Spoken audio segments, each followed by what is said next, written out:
일로 끌고 갔어요. 일로 끌고. 일로 끌고 가서 여기가 이제 큰 다리가 있었어요. 다리가. 그 다리도 그냥 총으로 떠가리로 그냥 들어박고 그냥 밀려서 이것이 밭이라 놨어요. 여기. 이거 밭이니까.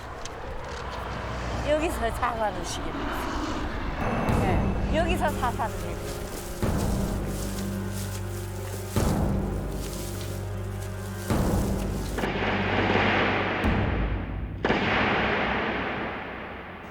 나는 1920년 강원도 절원에서 태어난 손진입니다.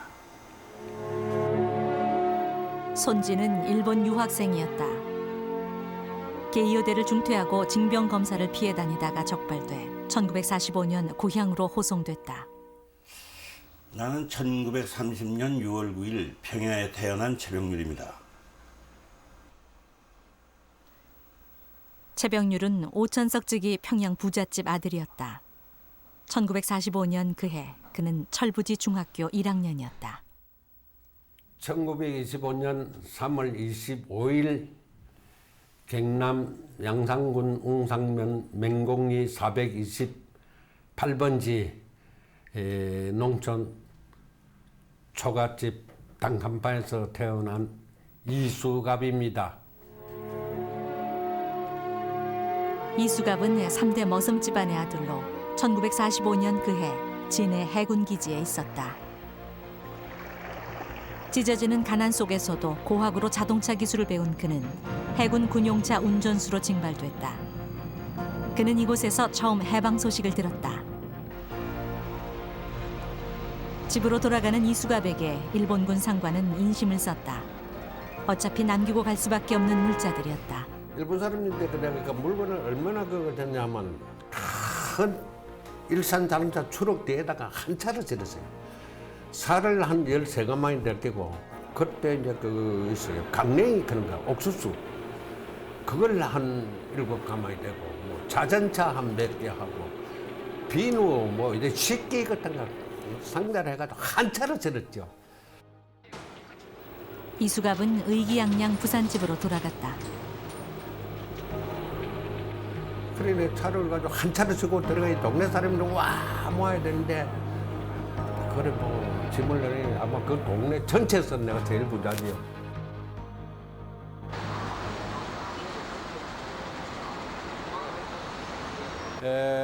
그래서 지금은 조금 했는데 그 당시에 추럭이 이리 들어올 수 있었어요.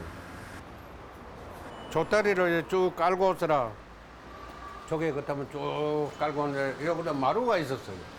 마루에 아버지 어머님 절 받으십시오. 이러면서 여기서 이제 큰 절을 했죠. 이제는 저 돌아왔습니다. 이래서 이제는 해방된 조국에서 이제 절대 고생 없도록 하겠습니다.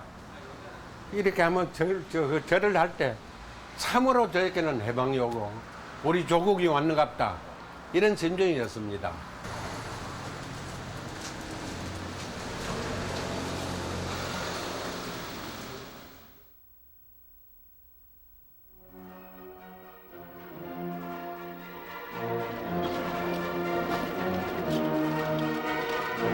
해방과 함께 이 땅에는 연합군이 진주했다. 38선을 경계로 북쪽에는 소련군이, 남쪽에는 미군이 들어왔다. 소련군이 손진의 고향 철원에 들어온 것은 8월 말이었다.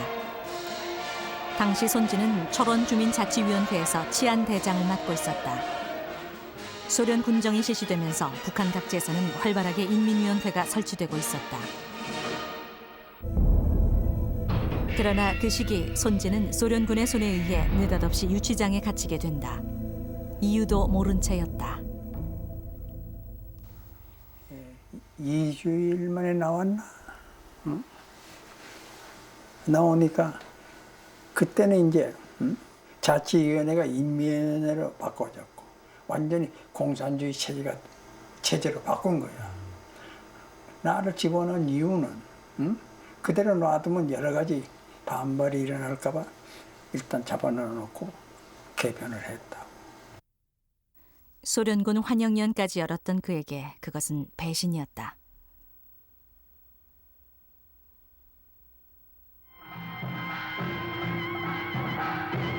북한에서는 거대한 체제 변혁이 진행되고 있었다. 특히 대지주의 토지를 무상 몰수해 농민들에게 나눠준다는 토지 개혁은 많은 지주들을 몰락하게 했다.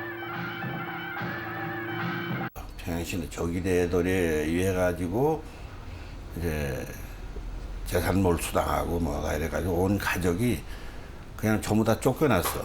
우리 집에서 일하던 분들이 집인물이 다 접수하고 집은 또 이제 조기대돌이 또 와서 있고. 그 해방이라는 걸 뭐가 됐는지 우리는 모를 정도로 그냥 전부 다 쫓겨났어. 반동분자라는 거지. 반동분자니까 지주도를 근데 착취했으니까 넌 처벌받아야 되고 쫓겨나야 돼. 숙청해야 된다는 거야. 내용이. 뭐 때문에 친일파라고 그랬어요? 친일파는 내가 지금 생각해도 우리가 친일파는 틀림없더라고. 그건 뭐 지금 양심적으로 아니 뭐 일본에다 돈 많이들 갖고 있으니까 전쟁 수행비도 내고 뭐 다 하는 게 그게 친일파지 뭐 딴 겁니까? 최병률의 가족은 당국의 명에 따라 뿔뿔이 흩어졌다.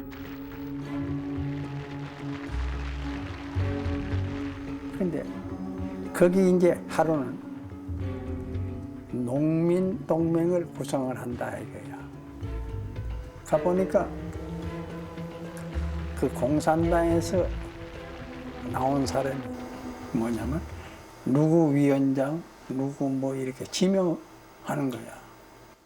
근데 당신들 마음대로 누구누구 지명하니까 이건 민주주의가 아니지 않느냐. 내린 지적을 했다고. 그러니까 뭐라고 답변을 하는지 알아? 공산당은 노동자, 농민을 대표하는 정당이다, 당이다. 그러면 우리나라의 노동자, 농민이 전체 국민의 과반수가 넘는다 이거야.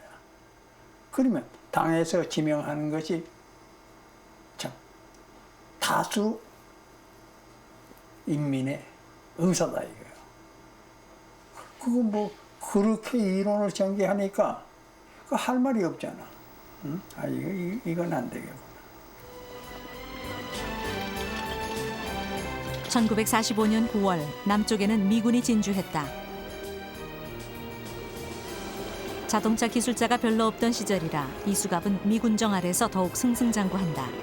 부산철도국에 취직이 된 후 곧장 자동차부 책임자가 돼버린 것이다.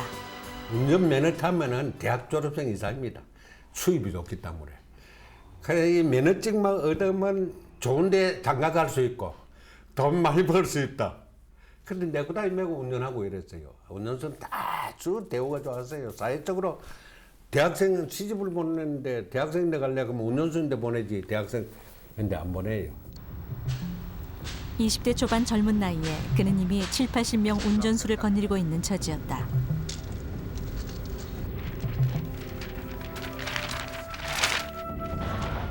그런 어느 날 아침 이수갑은 일터에 뿌려진 낯선 삐라를 발견하게 된다. 거기엔 생전 처음 보는 내용들이 적혀 있었다. 해고 반대, 그리고 사회보장, 남녀 동등권, 그리고 노동자들을 이렇게 그 타가소를 뭐 1호기관 설치하라.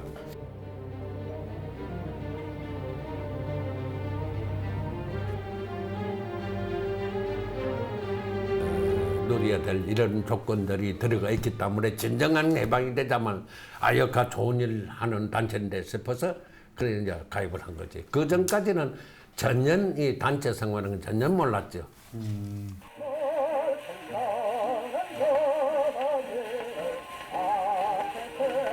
당시의 노동조합, 그것은 조선노동조합 전국평의회, 이른바 전평이라 불리던 좌익 계열 단체였다. 이웃사나 우리 엄마 날날 저기 무슨 날에 나를 낳아서 이물질허영 그는 해녀였다. 해방도 그의 삶을 크게 바꾸지는 못했다. 1945년의 시간들은 제주 앞바다 따뜻한 물길처럼 그의 곁을 그냥 스쳐갔다. 동이와당 칠성판어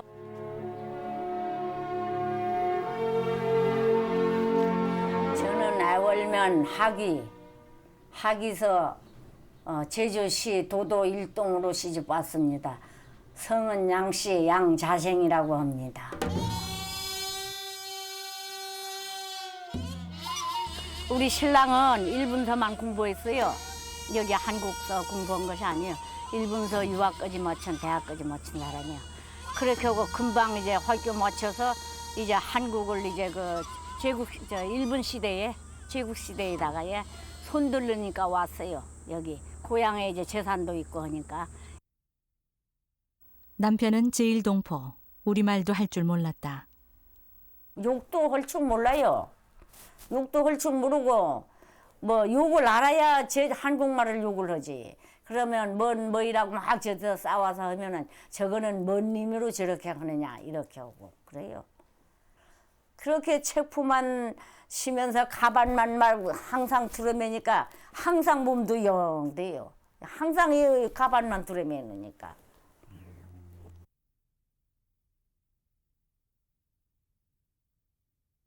이제 나쁜 음식 있으면 날 못 먹게 자기가 다 먹어버려요.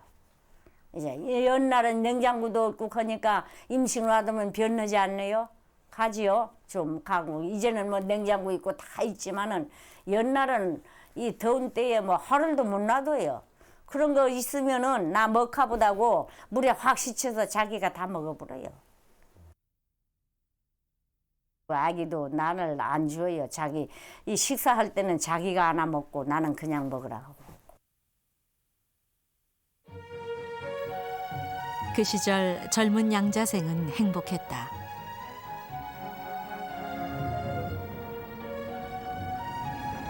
(1945년) 그해 겨울 독립정부 건설을 고대하고 있던 한국인들에게 놀라운 소식이 전해졌다. 모스크바 삼상회의에서 한국을 신탁 통치하기로 결정했다는 소식이었다. 한국인은 독립정부를 가질 자격이 없단 말인가. 남북을 막론하고 온 나라가 신탁 통치 반대로 들끓어 올랐다. 5년간 남의 지배를 받아야 돼. 이거는 우리가 원하지 않는다. 그러니 철원에서도 그렇고 북한 전체가 이거 신탁 통치 우리가 받아들일 수 없다. 그러나 좌익에선 돌연 하룻밤 사이에 모스크바 삼상회의 절대 지지로 돌아선다. 그래 우리는 소위 이제 자유진영이라 그런 사람들은 천문이는 거기서 같이 당황했죠. 당황했는데 24시간 내가 다시 지시가 내리기를 모스크바 삼상회의 계리 사항이 조선인민에게 전체 정권을 넘겨주고 그래서 부족한 부분 5년 동안에 뒤로 돌봐준다. 경제적으로나 문화적으로 정치적으로. 이렇게 했기 때문에 신탁 통치가 아니다. 그 말을 이게 돌리는 게 공산당의 상투 수단입니다. 왜 그런가 하면 반탁을 한 적이 없다. 이게 거짓말이라고요. 전혀 잘못되고 그 당시에 모스크바 삼상회의에서 합의된 내용 자체가 신탁 통치가 아니다. 이건 말도 안 되는 얘기입니다. 1946년 3.1절 기념식은 좌익과 우익이 각각 따로 치른다. 우익은 종로 인정전에서, 좌익은 남산에서. 천반탁 논쟁은 좌우 대립을 격화시킨 지렛대가 됐다. 모스크바 삼상회의가 신탁 통치만을 결정한 것은 아니었지만 그 사실은 제대로 알려지지 않았다.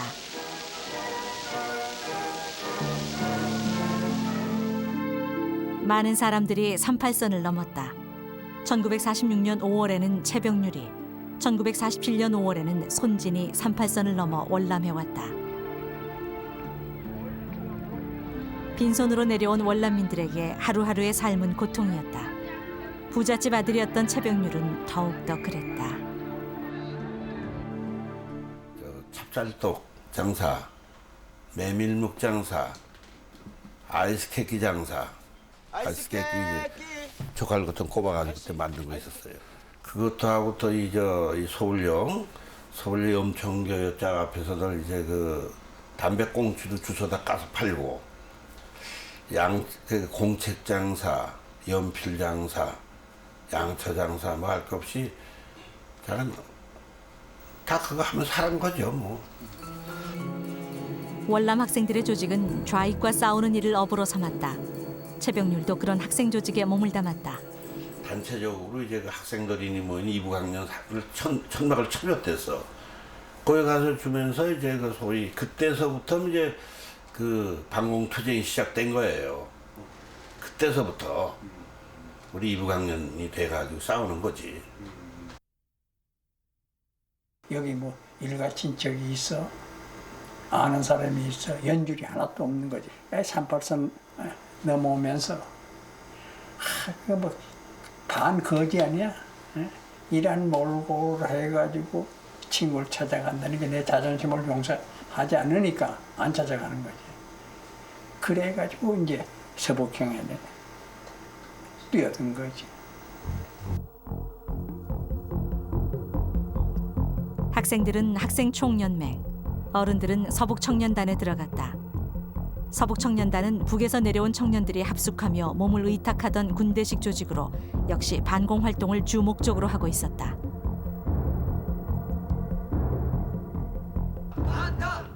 이 무렵 학교 안에서도 좌우 갈등은 심각했다.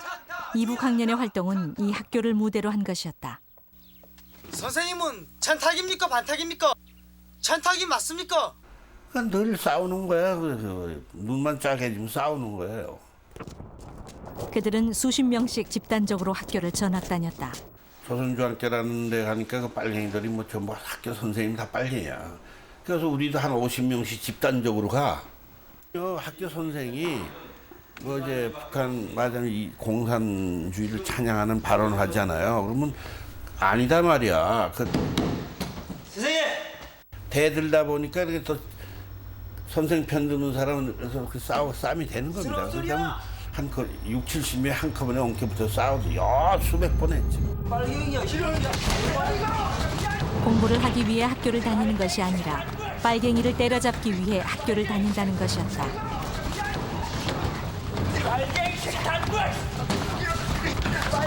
싼 거로 가지고 패는 거예요. 그러니까 도저히 그놈이 여기 못 나오게 학교에 겁나서. 최병률은 중학교만 3군데를 전전했다. 서북청년단의 활동 무대는 또 달랐다. 그들의 첫 번째 목표는 좌익 언론이었다. 제일 먼저 투쟁이 뭐냐면 대언론이야. 언론 투쟁이 어떻게 하느냐? 신문사 부수는 거야. 신문사 공장을 습격을 해가지고 지금 뭐 전부 컴퓨터로 돼가지고 간단하잖아. 그땐 활자, 그 활자 이렇게 죽는다고 이걸 활자를 이렇게 세워놓고 여기 전부 활자가 양쪽에 있는 거야. 그럼 이거 활자 하나하나 주워가지고 신문 찍어내거든. 그럼 신문사 공장을 습격을 해가지고 이 활자판을 뒤집어 버리면, 그리고 거기다 모래를 뿌린다.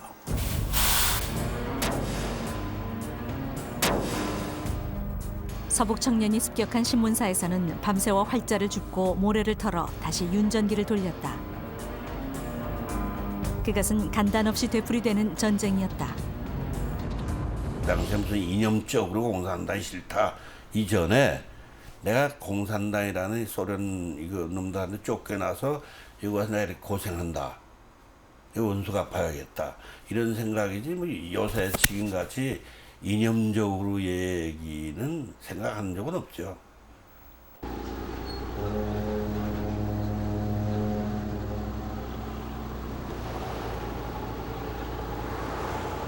(1946년) 이수갑은 전평노조 철도용품사무소 분회장직에 올라 있었다. 그는 대대적인 첫 파업을 준비하는 중이었다. 당시 좌익의 가장 큰 투쟁 수단은 파업이었다. 부산의 그 기강구에서 우리 전평노조원이 기적 소리를 울리면은 전체가 철도를 운동 가동하게 되고 기차는 좀 올 수도 없고 하고 이 기적 소리를 올렸을 때 해상노조에서 배 부산의 부도에 배가 막 수십 대 그때도 적은 배 이런 것이 수십 배 있는데 배고동 소리를 냅니다. 해상노조가 그 전평 해상노조인데 배고동 내면 배가 일제 그 신호를 하는 거죠. 이것이 돼가지고 해상에서는 운송을 안 하고 철도에서도 모든 운송을 중단하고 이렇게 완전히 마비돼 버죠.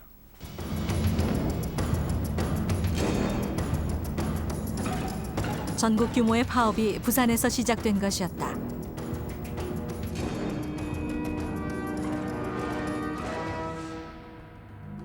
실업자가 굉장히 많았고 철도 있는 종업원을 20% 무조건 해고를 시켰어요.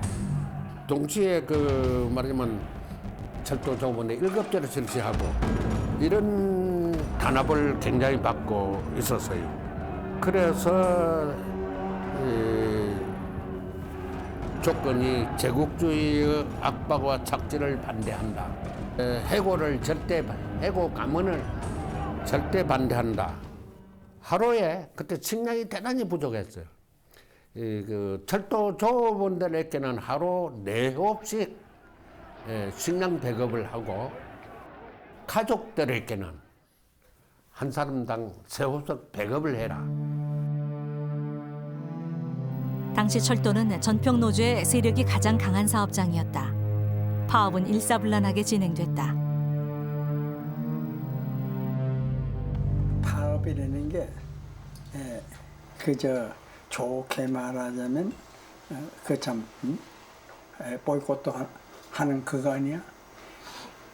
공산주의자들의 그 파업은 그게 아니라 혁명이야, 일종의. 이 시기 파업을 분수하는 데는 경찰과 함께 우익 청년 단체들이 흔히 동원되곤 했다. 부산 철도 파업 때도 마찬가지였다.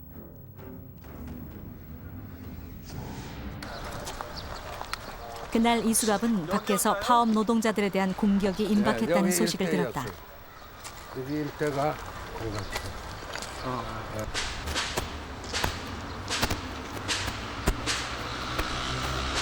공작상 안에 거기에 거기 있었어요. 차량부라고 하는 게 있습니다. 차량부 거기에 동진들이 제일 핵심적이다 물에 거기서 이제 직장별로 스프링구 보르도 낫도 같은 거 다 거머쥐고 입구에 들어오는 사람 있으면은 절대 한 사람도 연행 안 되게끔 저항을 해라. 해고철회, 해고철회, 해고철회, 해고철회, 해고철회,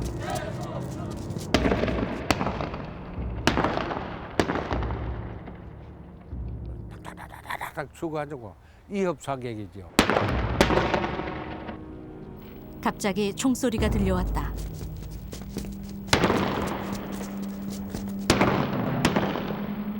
테러단하고 이제 경찰하고 전부 사고 있고 그놈이 또 거기 갔죠. 다가 뭐 권총 차고 있어요.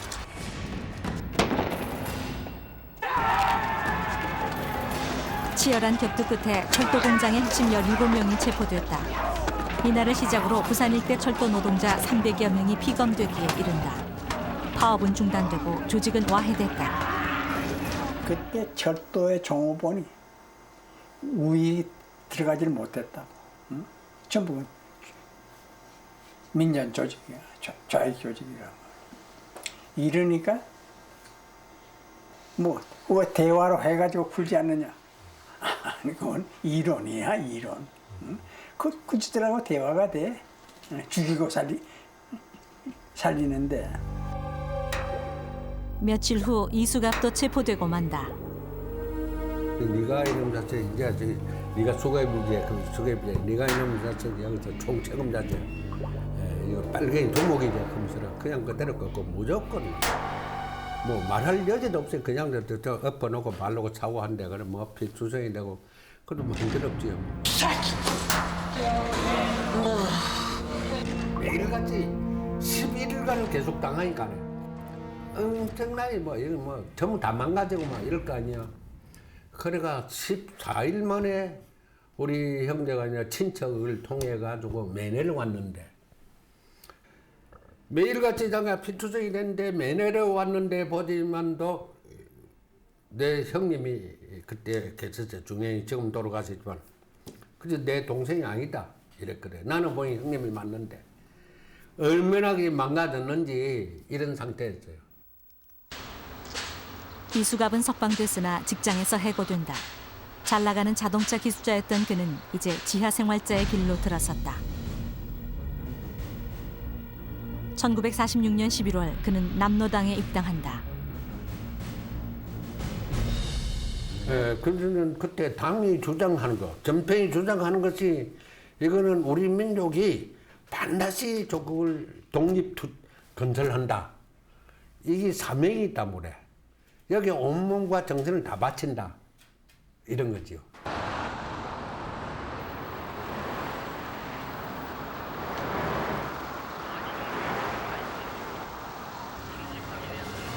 (1947년 3.1절에도) 좌익과 우익은 따로 행사를 했다.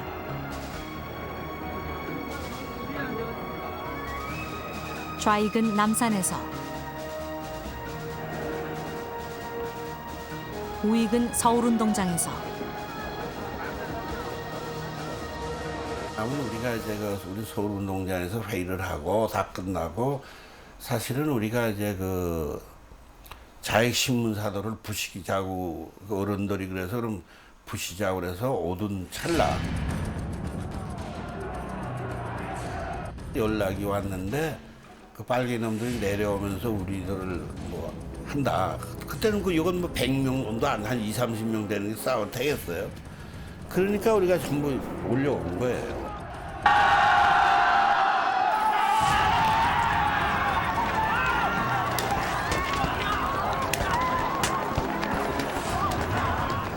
두 진영의 대열은 남대문 앞에서 맞닥뜨렸다.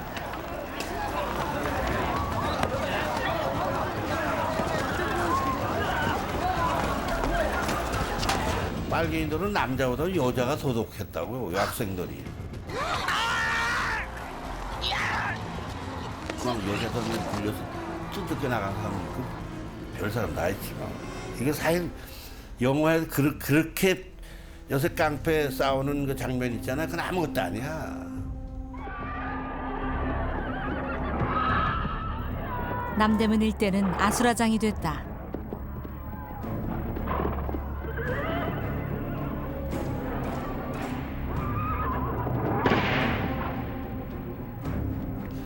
근데 그 당시에도 그럼 또 양키 엠피니 모인이 다 잡아가요, 우리를. 그 당시 합법 싸우니까 잡아가잖아요, 군정시대니까.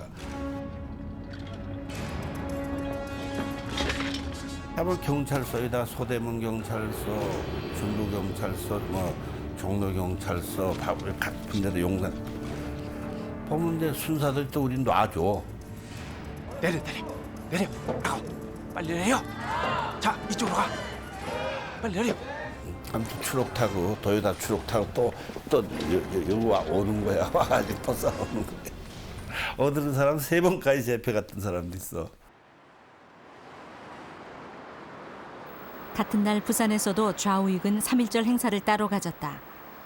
좌익 쪽 집회는 광복동 동광초등학교 교정에서 진행되고 있었다.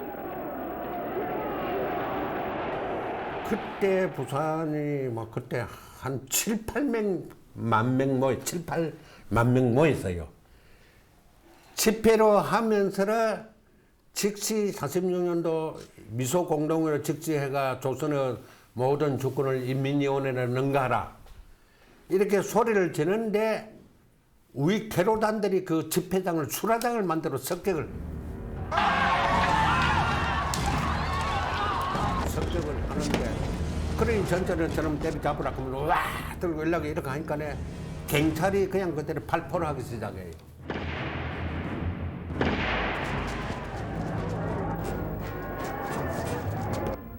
3월 1일 날 그런 일이 있었어요. 3.1절 기념 행사를 하는데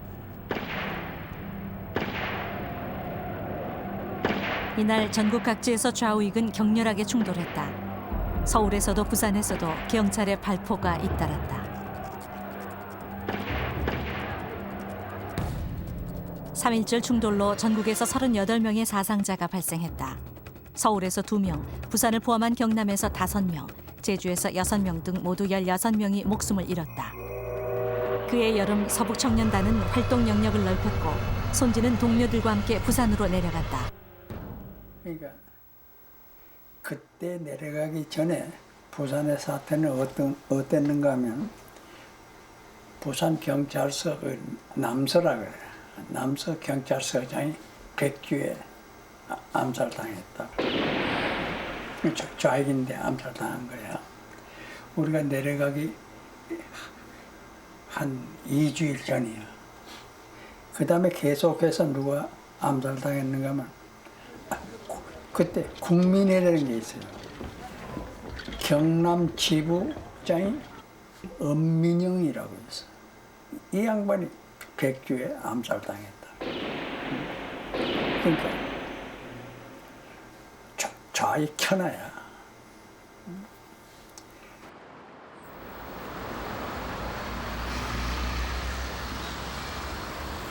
서북청년단의 사명은 좌익 천하인 부산의 공기를 바로잡는 것이었다. 그러니까 예전에는 뭐가 있었나요?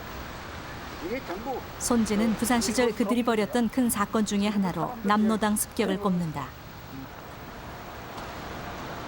이자리라고 봐야죠. 여기 그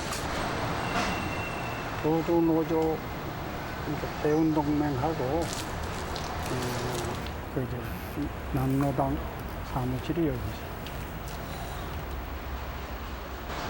남로당 경남도당 사무실이 있던 곳, 바로 이 자리에 서북청년 단원들이 쳐들어왔다. 간단해. 한 30명, 40명, 응? 불시에 습격을 하는 거야. 그래가지고 이제 그때는 이제 몽대들 들고 들어가자. 불시지.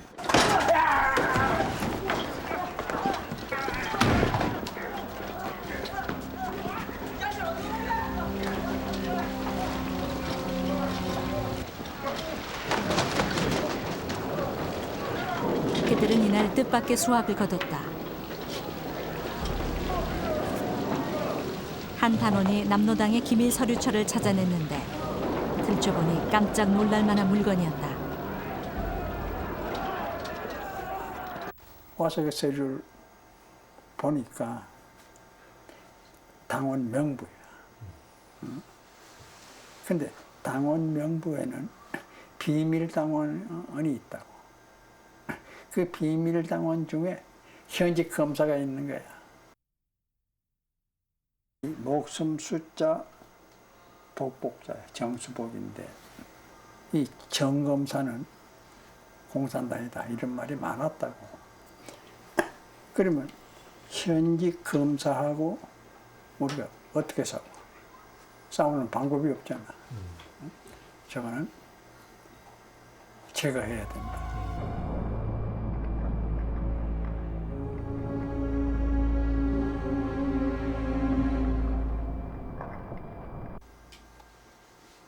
근데 집에서 들어가면 뭐 바깥에 나올 일이 없단 말이야. 여름철이니까 한번 나왔다 얘가. 나오는데 자기 어른애를 안고 나온 거야. 응? 그러니 어른애 안은 사람은 이제 총기를 어떻게 해? 응? 그건 기회를 놓쳤다. 그러니까 어떻게 결심을 했냐면 에이 모르겠다 하고 아침에 출근하는 걸 했다.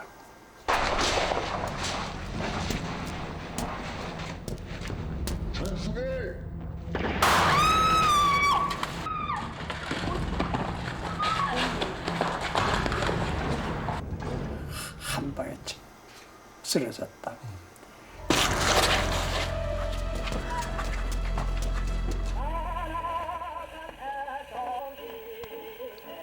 당시 서북청년단은 부산 기업가들이 좌익에 편향된 지원을 하고 있다고 생각했다. 기업가이면서 좌익단체연합 민전의장이기도 했던 박경영이 대표적인 인물로 지목됐다. 뻔보기로 재벌에게 경각심을 줘야 되겠다. 제거해. 했다.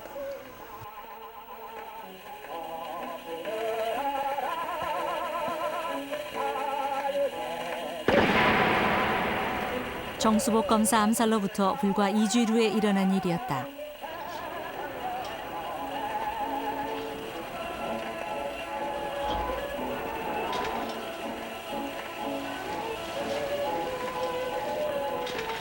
해방 공간에서 수많은 사람들이 테러로 목숨을 잃었다.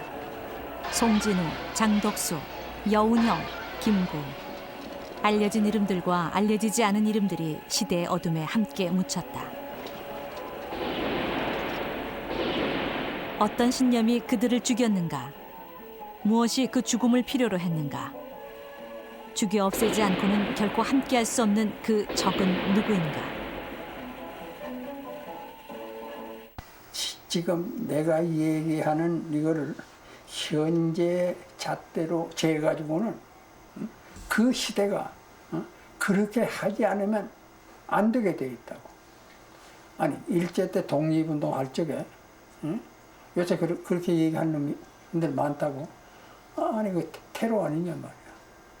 절대 자유에서는 테러를 한 것이 아니고 테러는 역시 미군정하고 친일파 민족 반역자들이 먼저 했는 거라. 우익에서는 왜 테러했냐? 당하니까 한 거예요. 그대로 당하고만 있을 수는 없잖아요. 제가 볼 때는 거의 다가 친일파 민족 반역자 그 후손들이고 그러는데 그 중에 그렇지 못한 사람들은 역시 기만을 당해가지고 그 선동해서 이용을 당한 거지. 반공사상은 그건 뭐 다시 태어나든 죽든 그건 변할 수 없는 거고요.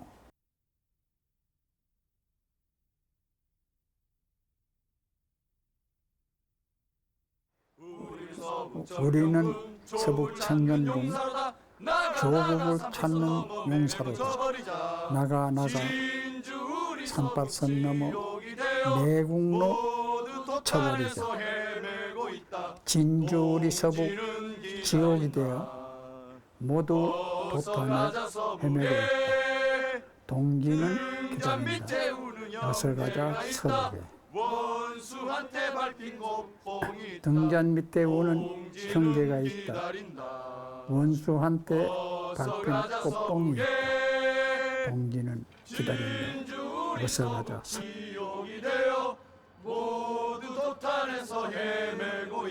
우리들은 약한 자 불울의 다리야. 착지받고 압박받은 우리다. 노동자들아 단결하자. 노동조합의 깃발 아래서 우리들의 인 모이는 곳에 자유와 자유의 사회는 보인다.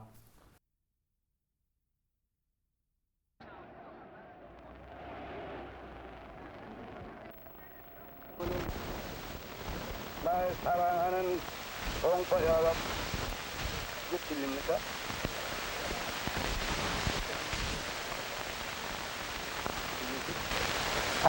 8월 15일 오늘 1948년 8월 15일 남에서는 남쪽만의 정부가 수립됐다. 남쪽에서는 좌익의 존재를 토벌하고 청산함으로써 이 새로운 정부를 일으킬 수 있었다.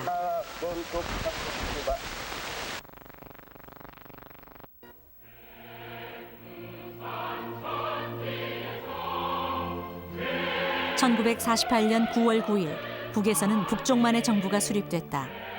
북쪽에서는 우익의 뿌리를 뽑고 제거함으로써 그들만의 정부를 세울 수 있었다.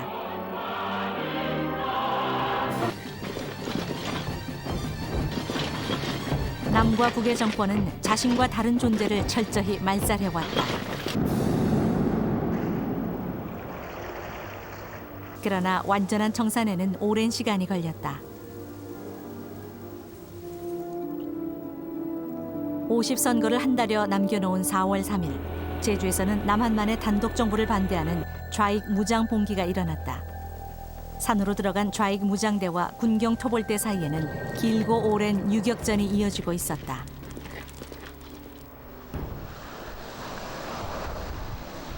바닷가 마을 도두동.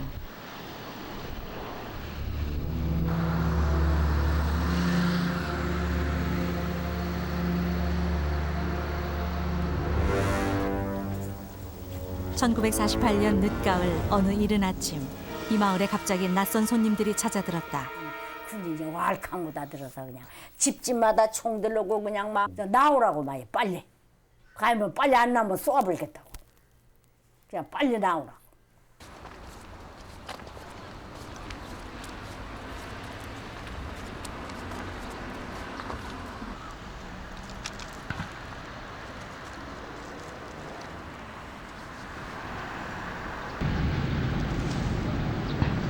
다 이렇게 앉았지. 다 이렇게. 다 이렇게 영현 다 앉았어요. 이렇게 쭉 이 마당에 이빨이 앉았건데요.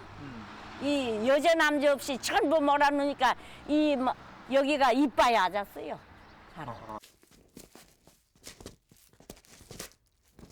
눈 감으라고. 우리 영 사람 이렇게 죽이니까 눈 감으라니까 눈 감으니까 그 동네 사람이 동네에서 잡아먹어서 이렇게 손 걸었지.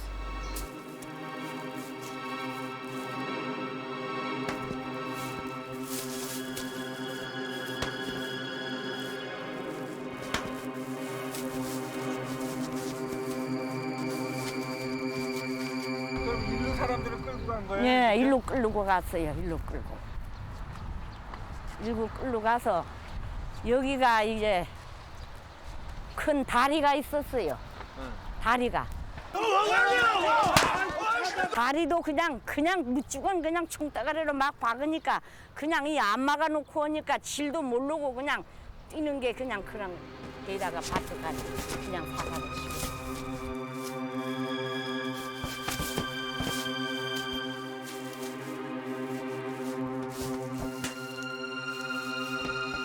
총은 뭐 이렇게 하고 뭐 그 군인들이니까 한 20명이 와다다다 하니까 한 번에 9명 다 죽였지.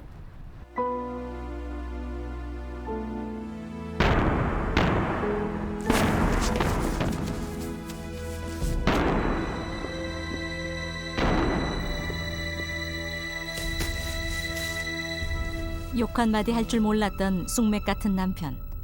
그는 그때 26, 양자생은 25살이었다.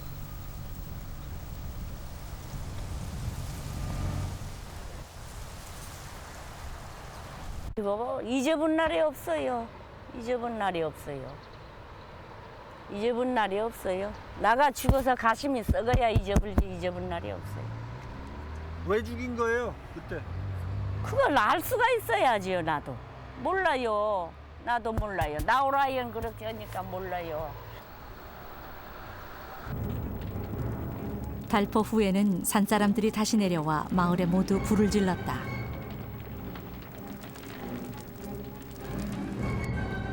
꼭 불 붙여버렸어요. 산에서 와서 대통에 불 쏴가지고 와서 그 대통에서 지름 질고 불 쏴가지고 이 도둑마을을 전부 캐워버렸어요. 집도 세간살이도 한 줌의 재가 되어버렸다. 그러나 마을만 불태운 것이 아니었다. 산 사람들은 이제 나오라서 여기서 가서 지네 쪽 간이 붙던다고. 산에 안이 간다고 충창으로 죽여버리지 봐가. 충창.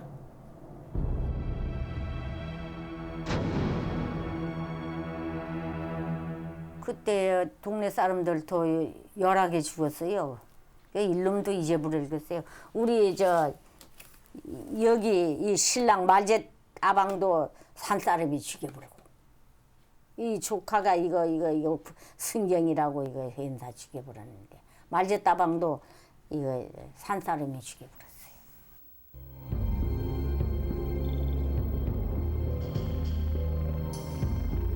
극한적 좌우 대립의 틈바구니에서 무고한 사람들이 목숨을 잃었다. 그들은 빨갱이란 이름으로 혹은 반동이란 이름으로 이쪽과 저쪽에서 죽임을 당했다.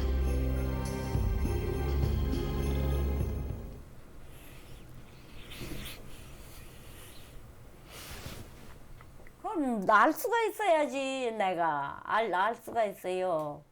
누가서 무엇이 잘못이고 법이 어떻게 돌아간 건지 내가 알 수가 있어야죠. 무엇이 잘못해서 이렇게 돼 있는지. 지금도 제가 가면 팍팍 떨려요. 에휴, 떨리고 무서워요. 무서워요. 무서워.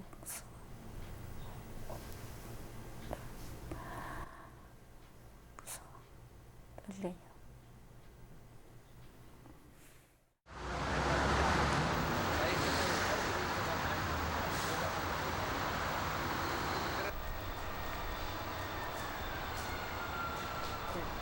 부산진격에 그때면 사는 차도 있고 안 사는 차도 있었어.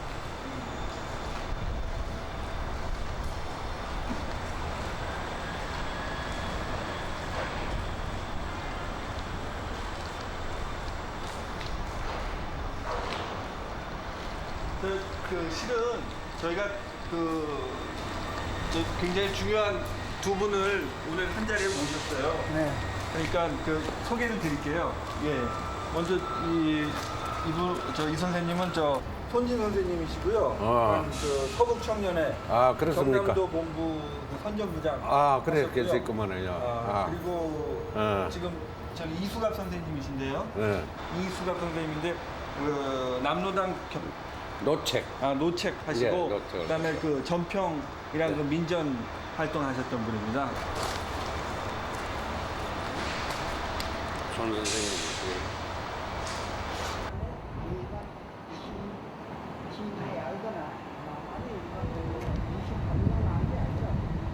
젊었을 때, 근데 선생님은 젊었을 때 상당히 이 미군정에 보호하에서 상당히 힘찬 활기 있는 걸 했는데. 그거 말씀 도중에 예. 우리 미 군정에 네. 보호받은 적 없습니다. 그래, 없었습니까? 그 당시에 미 군정에 후원 없이 자익 사무소를 갖다 전부 다 테러하고 폭격하고 전부 다 때려 부고 할 수 있었느냐? 내 질문해 봅니다. 보호 없었어요. 없었습니까? 없었어요. 그럼 선생님은 그럼 없었겠지. 아니 그러면 근데 역사 사실은 있었어요. 없고서는 한 가지도 할 수가 없는 것이 우리 상식적으로 판단되는 거 아닙니까? 그래 하고.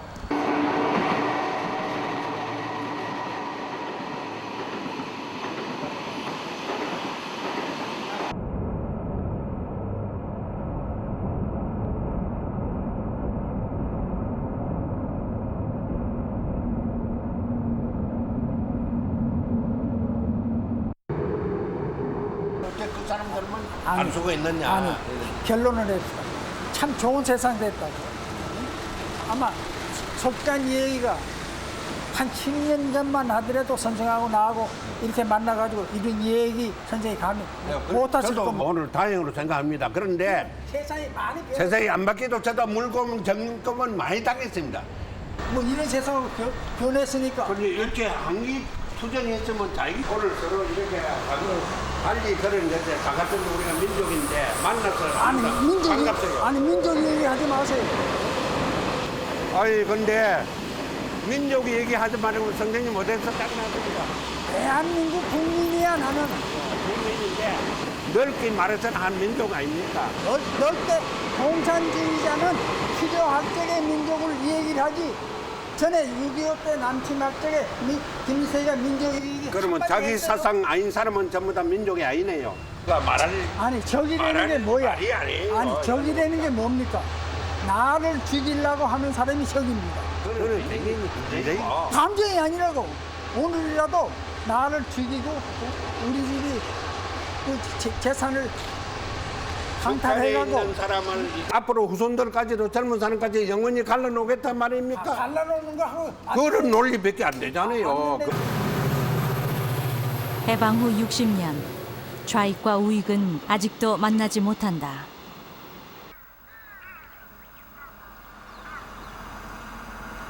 저건 외도. 뭐라 있어? 용마을. 월평.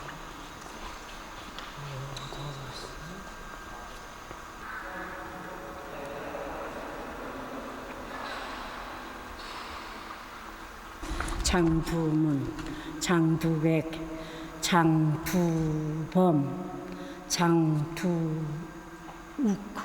장두욱, 요거. 장두욱, 맞아요, 요는. 장두욱, 맞지. 응? 장두욱.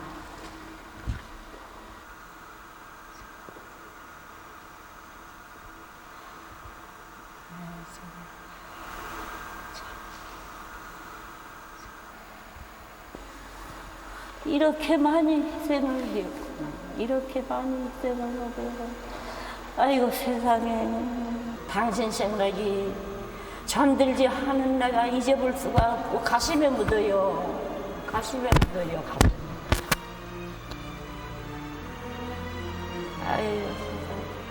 아이고 세상에.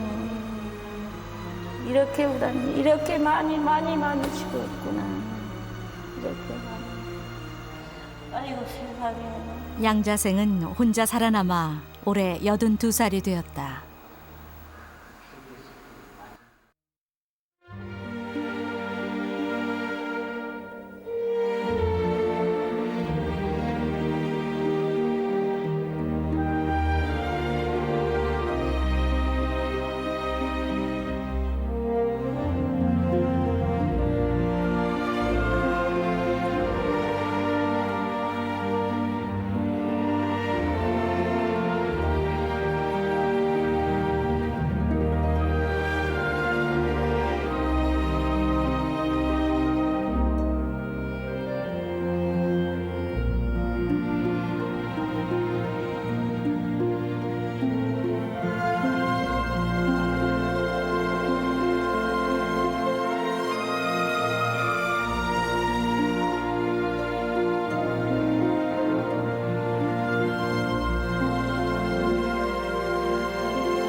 동해물과 백두산이